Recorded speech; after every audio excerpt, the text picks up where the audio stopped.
Listen to me carefully. When the world tries to put you down, when the so-called superpowers think they can dictate every move you make, there comes a time when a nation must rise and show its true strength.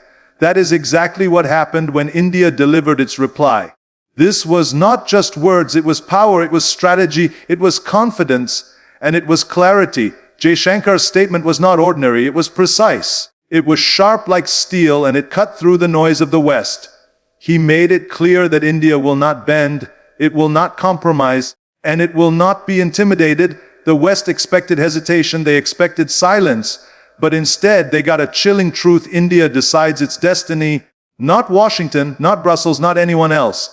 This is the kind of courage that shakes the corridors of power. When he spoke, he didn't raise his voice, but his words thundered louder than any army. He told them, India's partnerships are its own decision, its future is its own making, and no pressure, no threat, no political games will rewrite that. When a nation asserts its unshakable sovereignty, it is not merely making a statement, it is declaring to the world that its choices, its decisions, and its direction cannot and will not be dictated by another. Sovereignty means standing firm, even when the winds of global politics blow strong and try to push you off course. What JAISHANKAR did in his reply was more than diplomacy. It was a demonstration of power and clarity, a refusal to bow to external pressures no matter how great they appear. When he spoke, he reminded the world that India's policies are not written in Washington or London, not designed in Brussels, not scripted in backroom meetings where the so-called great powers decide who will follow and who will lead. India has the right, the will, and the strength to decide its own path. That is the essence of sovereignty, unshakable, unmovable, undeniable. For decades, many in the West believed that they could shape the choices of nations with money, with threats, with promises, with warnings. They believed influence was permanent and loyalty could be bought. But sovereignty cannot be bought. It cannot be traded away like a commodity on the global market. Sovereignty is earned by sacrifice, protected by resilience, and projected with confidence. India's sovereignty is not a gift.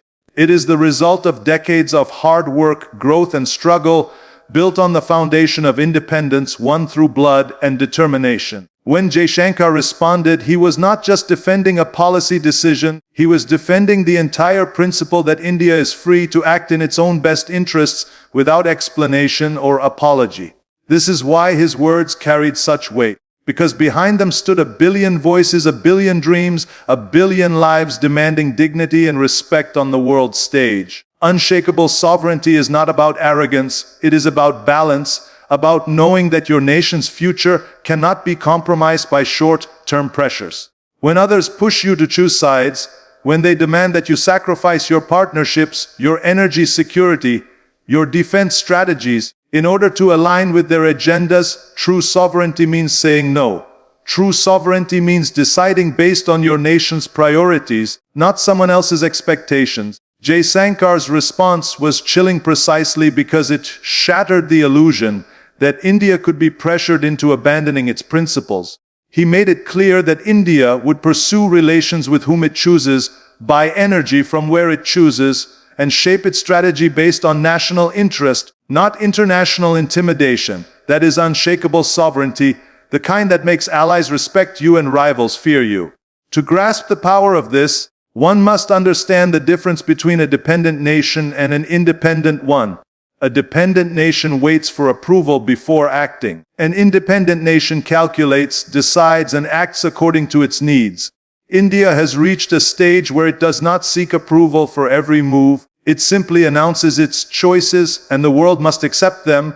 This is not the India of the past, waiting in the shadows of bigger powers. This is the India of the present, stepping into the light of leadership, determined to stand on equal footing with the greatest players in the game. Sovereignty is not a slogan, it is a reality that must be proven with actions, and India has proven it time and again. From foreign policy decisions to defense procurement, from trade to technology, India has shown it will not compromise its core interests for temporary applause from the West.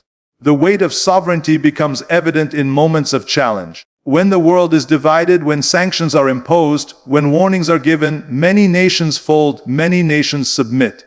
But India does not fold, it does not submit, it does not flinch. Instead, it listens, evaluates, and then responds with calm firmness. That calmness is the strength.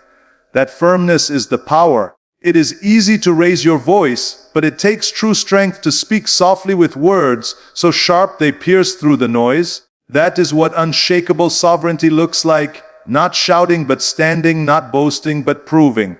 And when Jaishankar delivered his statement, it became clear to all that India is no longer a pawn on someone else's chessboard. It is a player that moves its own pieces with precision and vision. The reason the West was shocked is simple. They expected compliance, they expected hesitation, they expected India to bend under the weight of their words. Instead, they faced a wall of steel. They faced a nation that will not let anyone write its destiny. And that kind of sovereignty is contagious.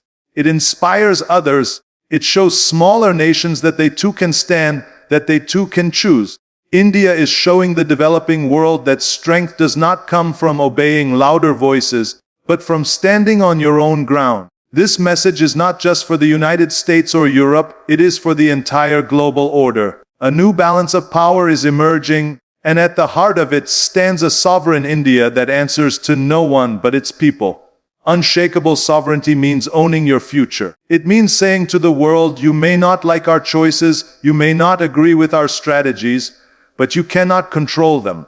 You cannot force us into your box. You cannot threaten us into submission. We will cooperate where it serves us, we will resist where it does not, and we will always put our people first. That is sovereignty, that is independence, and when a nation has that kind of clarity, it is unstoppable.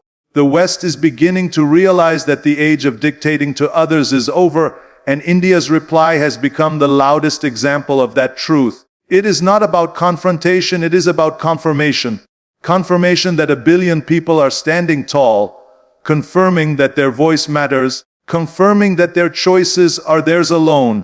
And in that confirmation lies the power that shocks, the power that chills, the power that forces the world to respect and accept India's rise. Strategic independence is one of the most powerful qualities a nation can possess, because it separately reacts from the ones that truly lead. When Jaishankar delivered India's reply, he was not just defending a position, he was defining a principle that India's foreign policy will never be built on fear or pressure but on calculation, vision, and strength. Strategic independence means that India does not allow itself to be boxed into someone else's alliance, someone else's narrative, or someone else's agenda. It does not mean isolation, nor does it mean defiance for the sake of defiance. It means cooperation without dependence and partnership without submission. In the modern world, where every move is watched, judged, and sometimes criticized, the ability to stand firm and say that decisions will be made only when they align with national interest is the clearest sign of maturity and power. The chilling impact of Jaishankar's words came from the way they revealed this independence in full force. The West expected India to buckle under pressure, to give in to demands about whom to trade with, whom to buy energy from, whom to align with in times of global conflict. But instead, India calmly explained that it would continue relationships where it saw fit, whether that meant maintaining defense partnerships with Russia or expanding trade with other nations, regardless of Western approval. That statement was not a rejection of cooperation with the United States or Europe. It was a declaration that cooperation would be on equal terms, never one-sided, never under coercion. This is the mark of true strategic independence, the ability to work with anyone while refusing to be controlled by anyone. Strategic independence is not built overnight. It is the result of decades of preparation, of balancing competing powers, of learning when to resist and when to embrace, of building credibility so that the world takes your voice seriously. India has played this game with discipline, maintaining ties with both East and West, securing energy and defense deals, strengthening economic growth, and building diplomatic influence while carefully avoiding the trap of total dependency on any one bloc. This balance has made India unpredictable to its rivals and valuable to its partners. No one can ignore a country that stands firm in its independence, because independence makes a nation more reliable, not less. Nations know that when India makes a commitment, It is not made out of fear or compulsion, but out of clear calculation, which makes the commitment stronger and more lasting. When Jaishankar said India will act in its national interest, he was essentially warning the world that India is not a piece on someone else's chessboard. It will not be moved around for the benefit of larger powers. It has its own game plan, its own strategy, its own timing. This is why the statement shocked the West, because for too long, many assumed India could be persuaded, pressured, or guided into alignment. Instead, what they found was a nation that listens but does not obey, that considers but does not concede, that respects dialogue but will never trade away its autonomy. Strategic independence is about having the freedom to choose, and India made it clear it will choose based only on what strengthens the nation's security, economy, and global influence. This independence is also a lesson to the developing world. Too many nations are trapped in the debt webs of great powers, forced to follow instructions in exchange for aid, investment, or protection. India's example shows that there is another way to build strength from within, to diversify partnerships, to never allow all eggs to be placed in one basket, to make sure that no matter what happens globally, the nation has enough resilience to stand alone if necessary. This does not mean refusing partnerships. It means making sure every partnership serves the country and not the other way around. That is why strategic independence is not just a foreign policy stance. It is a survival strategy in a world where power is constantly shifting. The calmness with which Jaishankar expressed this was perhaps the most powerful part of it. There was no shouting, no dramatic gestures, only a quiet confidence that spoke louder than any threat could. Confidence is the foundation of strategic independence. It tells the world that a country knows its value, knows its power, and does not need external approval to validate its decisions. The West realized in that moment that India is not afraid of isolation, not afraid of criticism, not afraid of being judged. That fearlessness is what makes India's independence so chilling to others, because they know they cannot control it through the usual tactics of pressure or persuasion. Strategic independence also reshapes alliances. The United States and Europe now know that they cannot take India for granted. They cannot expect automatic loyalty or blind alignment. They must treat India as an equal, as a partner whose support must be earned, not demanded. This changes the balance of negotiations. It shifts the center of gravity in international relations. When a country like India asserts this kind of independence, it forces even the most powerful nations to rethink their strategies. They can no longer rely on dominance, they must rely on respect. And when respect becomes the foundation, the partnership becomes stronger, more stable, more genuine. The brilliance of India's stance is that it does not close doors, it opens them. By asserting independence, India has made itself indispensable to multiple sides. It can talk to Russia when others cannot. It can work with the West without abandoning old ties. It can engage with developing nations while still speaking to the most advanced economies. This flexibility is the ultimate strength of strategic independence, because it gives India options that no one else can limit. Options are power, and the more options a country has, the stronger its hand becomes in every negotiation. That is why Jaishankar's statement sent a chill through the West. It revealed that India has built a position where no one can corner it, no one can isolate it, no one can dictate terms to it. Strategic independence means playing the long game. It means seeing beyond immediate pressures and short-term gains, focusing instead on the larger vision of where the nation must be in 5 years, in 10 years, in 50 years. India is not reacting to today's politics. It is positioning itself for tomorrow's world order. That is why every word of Jaishankar's statement carried weight, because it was not just a defense of today's choices.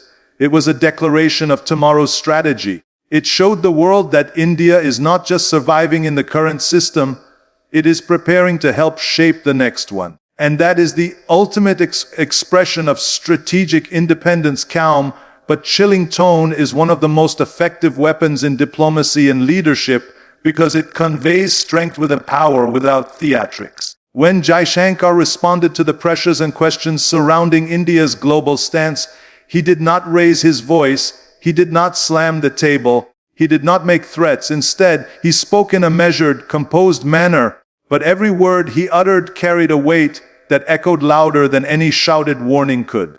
That is the essence of true confidence. When a leader knows the strength of his nation and the righteousness of his position, there is no need for exaggeration or aggression. The calmness itself becomes the signal of certainty, the chilling undertone that tells everyone listening that these words are not negotiable, that they are final, and that behind them lies the unshakable will of a sovereign nation.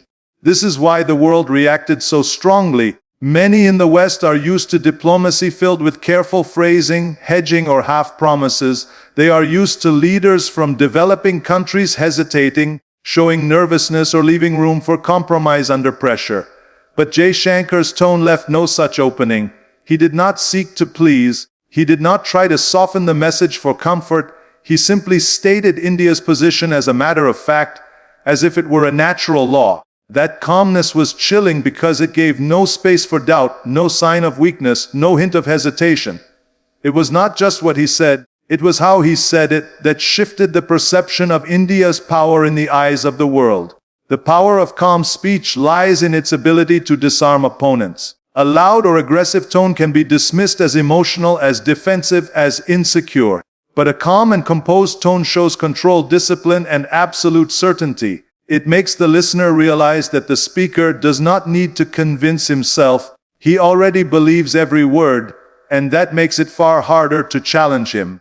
Jaishankar demonstrated this perfectly. By remaining steady and collected, he forced his audience to listen carefully, to absorb the words rather than the emotion. And in doing so, he made the message even harder to ignore. Calm words with strong meaning cut deeper than loud words filled with noise. This calm but chilling tone also reflects India's evolution as a global power. A nation that feels insecure must shout to be heard, must fight for attention, must prove itself at every step. But a nation confident in its place, confident in its trajectory, can speak softly because it knows the world is already paying attention. India has reached a stage where its actions, its economy, its population, and its strategic position demand attention by default. Jaishankar's tone was the embodiment of that reality. He did not beg the world to understand India's choices. He declared them with the assurance that they would be understood, whether others liked them or not. That assurance is chilling because it signals a level of self-belief that cannot be shaken by external disapproval. Another layer of this calm but chilling tone is the way it flips the power dynamic. Instead of India reacting emotionally to criticism or warnings, it was the West that ended up unsettled. By refusing to show anxiety or defensiveness, Jaishankar turned the pressure back onto those trying to corner him. They expected hesitation, but they found composure. They expected excuses, but they heard clarity. They expected fear, but they saw confidence. That reversal left them off balance, realizing that their usual tactics would not work. Calmness in this context becomes a shield, a way of neutralizing threats without even needing to counter them directly. When a nation speaks with that kind of control, it is saying to the world, we are not afraid of your power, we are not afraid of your criticism, we are not afraid of your judgment. And that message shakes even the strongest adversaries. The chilling effect is also psychological. In international politics, perception often matters as much as reality. When a nation appears desperate, it is treated as desperate. When it appears weak, it is treated as weak. But when it appears calm, collected, and unbothered by threats, it forces others to reevaluate how much leverage they truly have. Jaishankar's delivery signaled that India was not under pressure, that it was not struggling, that it had alternatives and confidence in its path. That perception alone changes the negotiating table because it makes India look like the one with control, the one that can wait, the one that can stand firm without blinking. In high-stakes diplomacy, that kind of composure can be more powerful than any economic or military tool. Calm but chilling tone is not just a style of speech, it is a strategy. It conveys that the speaker has nothing to prove, nothing to fear, nothing to lose by stating the truth. It signals that every word is deliberate, carefully chosen, and backed by the full weight of national policy. Jaishankar has mastered this approach, and in doing so, he has projected India's confidence onto the global stage. The chilling part is that there is no bluff, no uncertainty, only conviction. The calmness assures the listener that what is being said will not change, no matter how much pressure is applied. It is like a wall, silent, unshaken, immovable, and that silence becomes more intimidating than any outburst. What makes this tone even more effective is its contrast with the current global climate. In a world where leaders often use dramatic rhetoric, social media threats, and exaggerated warnings to make their point, India's calm and precise statements stand out as more powerful. They cut through the noise because they do not compete with the noise, they rise above it. The West is not used to hearing such clarity from a nation that it once assumed could be influenced. That is why the tone was chilling. It forced them to confront a new reality, a reality in which India speaks with authority, not subservience, and expects to be treated as an equal. The deeper message of that calm but chilling tone is that India has nothing to prove to anyone except its own people. The strength of a nation lies in this attitude. When your focus is inward, when your decisions are guided by your citizens, when your approval comes from within, then no amount of external noise can shake you. This is what the world heard in JAISHANKAR'S words.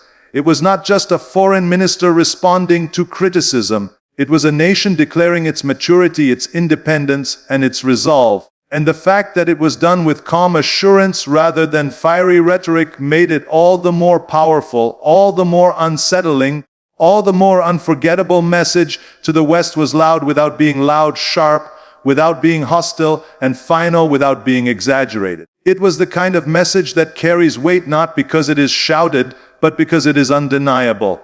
When JAISHANKAR responded, the West expected a diplomatic dodge or a soft reassurance that India would eventually align with their pressures, but what they received instead was a clear and unapologetic declaration that India will walk its own path.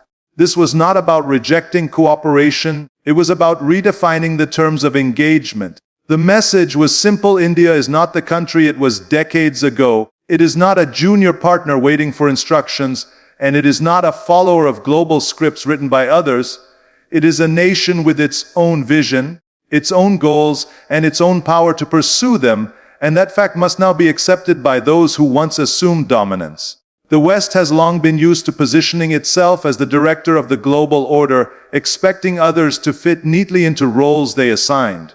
For years, the assumption was that India would eventually side with whichever bloc demanded allegiance, that it would bend under pressure and prioritize Western approval over its own calculations. But JAISHANKAR'S words destroyed that assumption in a single stroke. By calmly affirming India's independence, he sent a message that India does not exist to serve Western interests, it exists to serve its people, its development, its security, and its global ambitions. The shock was not in the content of what he said, but in the confidence with which he said it, because that confidence signaled a new India, one that is no longer afraid of saying no. The message to the West was also a reminder of history. India knows what it means to live under foreign dominance, and that memory fuels its determination never to return to such a state. The colonial past has taught India the cost of subservience, and the present growth has shown India the value of independence. So when JAISHANKAR delivered his statement, it carried the weight of history and the fire of progress. He reminded the West that the era of dictating terms is over, that no matter how powerful one bloc believes it is, it cannot dictate to a billion-strong nation that has proven its ability to survive, adapt, and thrive. That reminder was chilling because it forced the West to confront the fact that its influence is no longer absolute, and its control is slipping in ways it cannot reverse. What makes the message even more significant is the timing. At a moment when the world is divided, when alliances are being tested, and when geopolitical competition is fierce, the West assumed it could count on India's compliance. Instead, India asserted its sovereignty, signaling that it would not become a pawn in anyone's rivalry. This was a warning disguised as clarity. Do not expect India to sacrifice its national interest for someone else's battle. That warning is powerful because it reshapes calculations. Western powers must now recognize that India will not choose sides simply because of pressure. It will choose based on principles, benefits, and long-term goals. That recalibration forces them to approach India differently, not as a subordinate but as an equal with leverage and influence. The subtle brilliance of the message was that it avoided confrontation while still setting boundaries. There was no insult, no aggression, no direct attack, yet the West walked away with no illusions about India's stance. That is the mark of effective communication, to leave no room for misunderstanding while maintaining composure. The West was left unsettled because it had no immediate counter. When a nation refuses to be intimidated, refuses to be guilt-tripped, and refuses to be manipulated, the usual tools of power politics fail. That failure is chilling because it exposes the limits of influence that once seemed unshakable. For the West, the deeper meaning of the message was a challenge to its worldview. It has long believed that it holds the monopoly on defining democracy, values, and order. But India's statement said otherwise. It declared that democracy is not about obedience to external forces, it is about accountability to one's own people. It declared that values cannot be imposed from outside, they must be chosen from within. And it declared that global order cannot be written by a few and forced on the many, it must be shaped collectively with respect for sovereignty. This ideological challenge is as powerful as any military or economic challenge because it undermines the moral authority the West often claims. By calmly asserting its own definition, India forced the world to acknowledge that multiple centers of leadership now exist, and the West must learn to share power. The message also served as a rallying point for others. Nations across Asia, Africa, and Latin America watched closely, and what they saw was an example of defiance without hostility, independence without isolation, strength without aggression. Many of these nations have long felt trapped by Western pressures, forced into choices that did not serve their interests. By standing firm, India gave them a model showing that it is possible to resist and still thrive, to reject and still be respected. That ripple effect is what makes the West uneasy, because India's stance does not just empower itself, it inspires others to do the same. And if more nations begin to assert themselves this way, the old balance of power will be permanently altered. The West may not admit it openly, but the message has forced it to adjust its strategies. No longer can it rely on assumptions of compliance, it must negotiate with India, engage with India, and respect India's decisions. That shift is monumental because it changes the dynamic from one of superiority to one of equality. India has earned that equality not through aggression but through growth, diplomacy, and resilience, and the calm assertion of that status was enough to shake those who thought otherwise. The chilling part of the message lies in its permanence. It was not a temporary stance, not a situational response, but a long-term declaration of India's identity on the world stage. It told the West that from now on, every negotiation, every partnership, every expectation must be filtered through the understanding that India is its own master. That permanence is what unsettles those who once believed they could change India's direction with a few words or threats. It cannot be changed, it cannot be reversed, it cannot be undone. The message has been delivered, and the world must now live with it. India as a global player is no longer a vision for the future, it is a reality unfolding before the eyes of the world. For years, many thought of India only as a regional power, influential in South Asia, but dependent on bigger nations for its voice on the global stage. That perception has collapsed, and what has taken its place is an understanding that India now sits at the table where the biggest global decisions are made. When Jaishankar delivered his reply, it was not just a defense of sovereignty, it was proof that India has moved beyond being a participant in world affairs to being a shaper of them. His calm, sharp words signaled to the West that India is not an observer in the international order, but a decisive force that others must listen to, engage with, and respect. The rise of India as a global player is built on many pillars, and each one reinforces the other. The first is economic growth.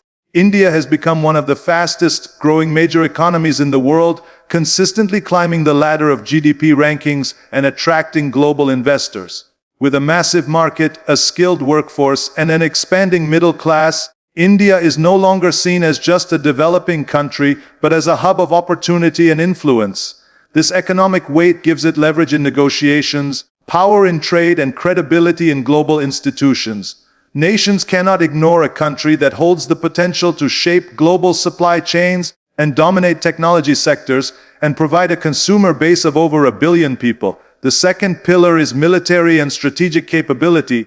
India has built one of the largest and most sophisticated armed forces in the world, with advanced technology, nuclear capability, and strong defense partnerships. Its strategic location in the Indo-Pacific makes it central to the balance of power in one of the most contested regions of the 21st century. The West understands this, and so does China, and so does Russia. Everyone recognizes that without India, no Indo-Pacific strategy can succeed, no Asian balance can be maintained, and no global security architecture can remain stable. This makes India not just a participant but a decisive factor in military and strategic equations. JAISHANKAR'S statement carried the weight of this reality, reminding the world that India's choices in defense and alliances are its own, and that they carry global consequences. The third pillar is diplomacy. India has mastered the art of balancing relationships across rival blocs, maintaining ties with the United States while preserving strong relations with Russia, working with Europe while cooperating with Asian and African nations, engaging in multilateral platforms while pursuing bilateral advantages. This ability to navigate contradictions without losing credibility has made India a unique and indispensable diplomatic player. When Jaishankar spoke, it was not just the voice of a foreign minister, but the voice of a nation that has carefully built trust across multiple fronts.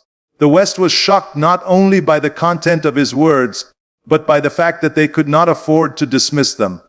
India has become too important to be ignored, too central to be sidelined, and too powerful to be pressured. The fourth pillar is ideology and leadership. India has positioned itself as a voice for the global South, a defender of sovereignty, and a promoter of multipolarity. It challenges the idea that power must be centralized in a few capitals and insists that the world must be fairer, more representative, and more inclusive. This ideological stance resonates with many countries that feel left out of the existing global order.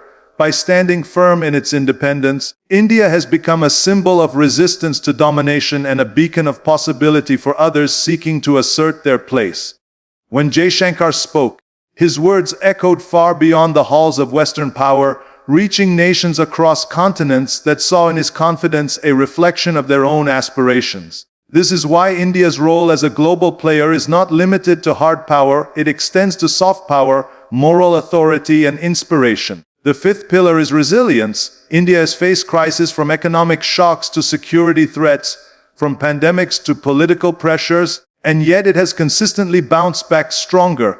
This resilience sends a clear message: India is not a fragile state that can be swayed by temporary challenges. It is a rising power with the capacity to endure, adapt, and grow.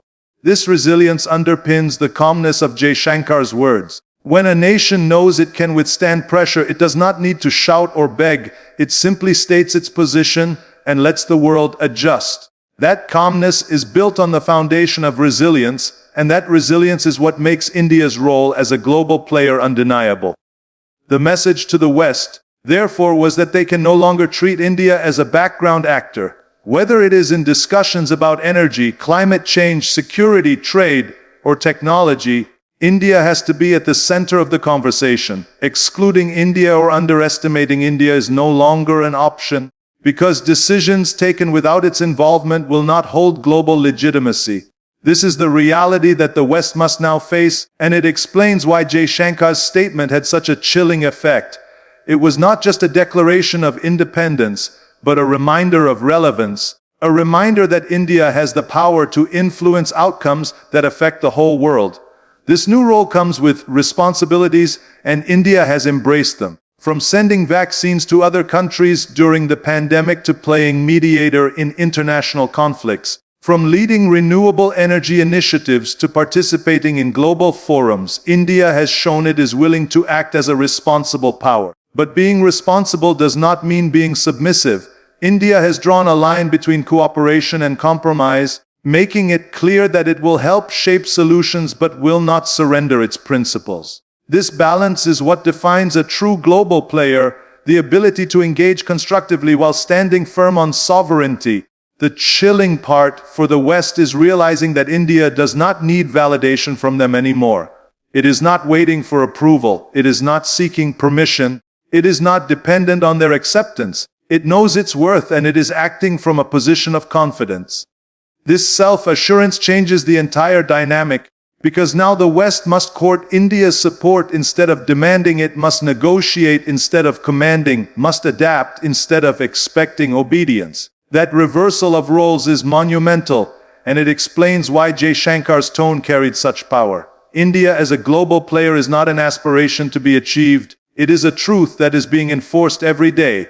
Every word spoken on the international stage, every policy decision taken in New Delhi, every partnership pursued or rejected is shaping the global order in visible ways. The West cannot ignore it, the East cannot dismiss it, and the world cannot deny it.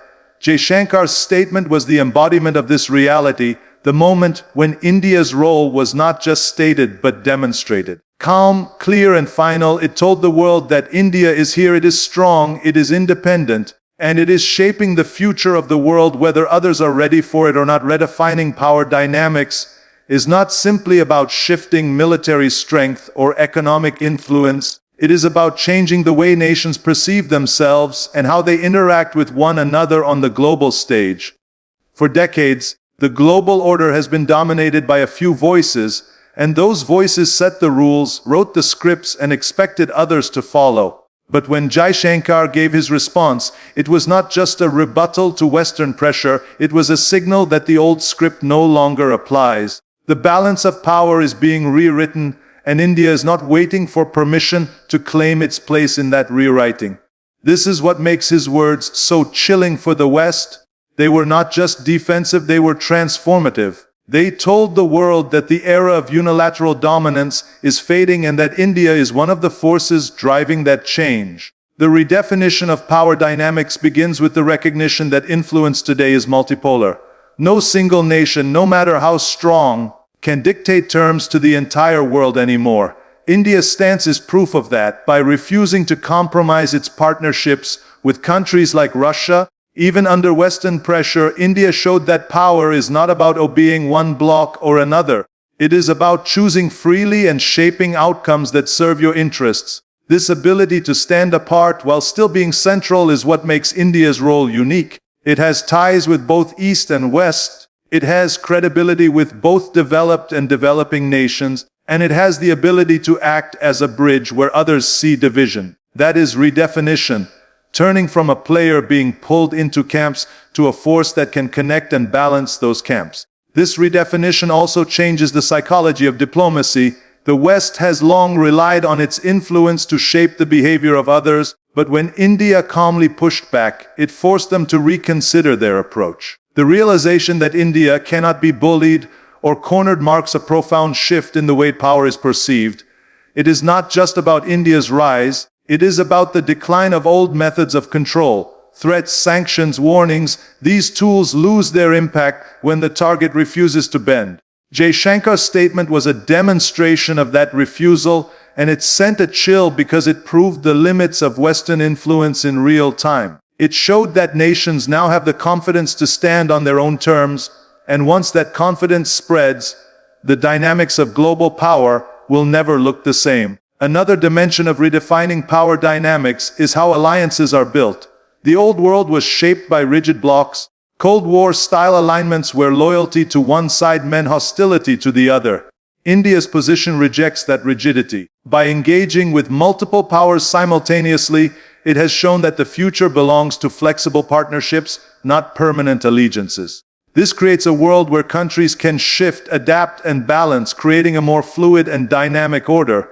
For the West, this is unsettling because it cannot rely on automatic loyalty, but for the world it is liberating because it opens space for true independence. The chilling reality is that the power of dictation is being replaced by the power of negotiation, and negotiation is something India is mastering with precision. The redefinition is also visible in the symbolic impact of India's stance.